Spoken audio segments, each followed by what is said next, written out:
All right, let's dive into one of the most ancient and honestly beloved medicinal herbs out there. Today, we are going to trace the entire journey of chamomile, from spotting it in a field all the way to sipping it in your favorite teacup. So the story of chamomile. It really starts with its name. The ancient Greeks called it Chamomile, which literally translates to earth apple. And you might be wondering, why earth apple? Well, it's simple. If you've ever been lucky enough to crush its flowers or leaves between your fingers, you get this unmistakable, sweet, apple-like scent. That fragrance, that's everything. It's the key to its whole identity. Okay, so here's the roadmap for today. We're going to meet the earth apple, figure out how to identify it, explore its gentle power, talk about uses and safety, and then, the best part, we'll get our hands dirty and learn how to harvest and store your very own. All right, first up, let's get properly acquainted with this cheerful little plant. I mean, it's been a staple in herbal medicine for literally centuries. Chamomile's reputation really does precede it. This is a plant that people have trusted for generations, and it all comes back to that earth apple smell we were just talking about. And it's so much more than just a nice scent. It's like a signature, a little hint of the soothing, calming power packed inside. Okay, so we know what it is, but how do you actually find it? This next part is going to be your field guide, so you can feel totally confident spotting chamomile out in the wild. Right. The most obvious place to start is, of course, the flowers. They have this wonderfully cheerful look that's actually super easy to spot once you know the signs. At a glance, yeah, it totally looks like a miniature daisy. You've got that bright yellow cone-shaped center and those delicate little white petals that kind of sweep downwards. But here's the pro tip, the thing that really separates it from lookalikes. If you're looking at German chamomile, and that's the main medicinal one, that yellow cone in the middle, it's hollow. I mean, if you were to slice it in half, it would be empty inside. That's the dead giveaway. Okay, moving on from the flower, let's talk about the leaves, because they've got a really distinct personality of their own.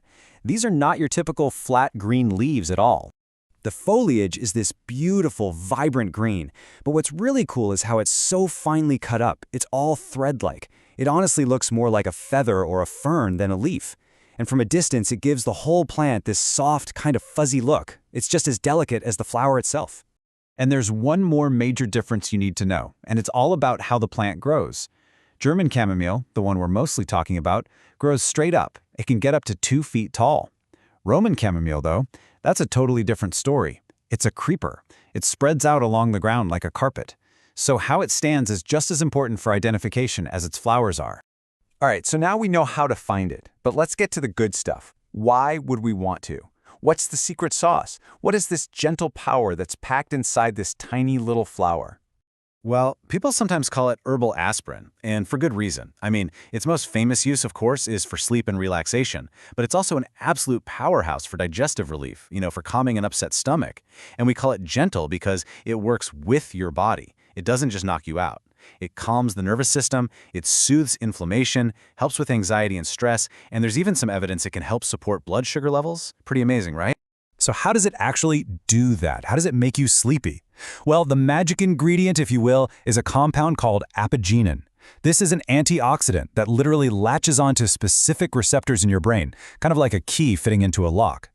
And when it does that, it helps quiet everything down, bringing on that feeling of sleepiness and helping to fight insomnia.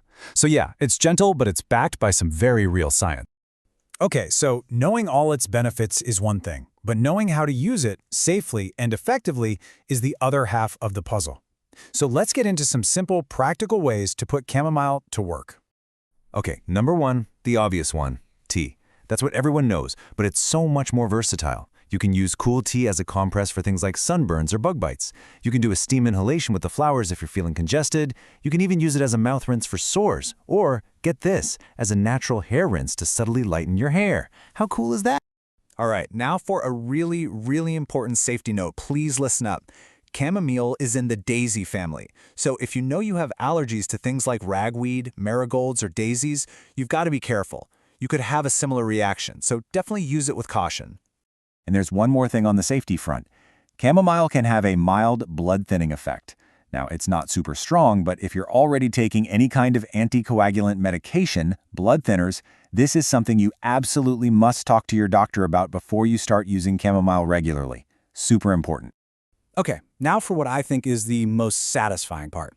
Let's talk about how you can actually harvest your own supply. how you can bring this amazing herb right from the field into your home. First things first, timing is everything if you want a really potent harvest. You want to get out there and pick the flowers in the late morning.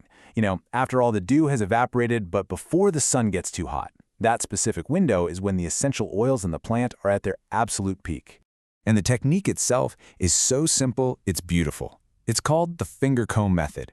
You literally just place your hand, palm up, right under a flower. Then you slide the stem between your index and middle fingers and just pop. The flower head comes right off. And the best part, the more you pick, the more it blooms. The plant just keeps producing for you. It's really a gift that keeps on giving.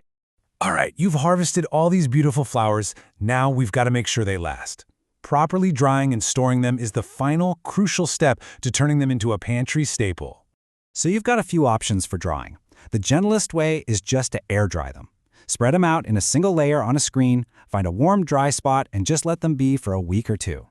If you're in a bit of a hurry, a dehydrator on its lowest setting will get the job done in just a few hours. And if you're in a real pinch, you can use your oven on the lowest possible temp with the door cracked open, but you have to watch them like a hawk so they don't accidentally get cooked. But how do you know when they're actually ready? Well, it's a really simple test you can do with your fingers. The little yellow centers should feel totally hard, almost like tiny pebbles. And the white petals, they should be super brittle and just crumble easily when you touch them. That's the sign. That's when you know all the moisture is officially gone. And the reward for all that? Well, if you store those perfectly dried flowers in an airtight jar, somewhere dark, they'll stay potent and delicious for a full year. Think about that. An entire year's supply of calming, homegrown tea, all from just a little bit of work. So there you have it. We've taken chamomile from just a name, earth apple, to a plant you can confidently find, use, and even preserve yourself.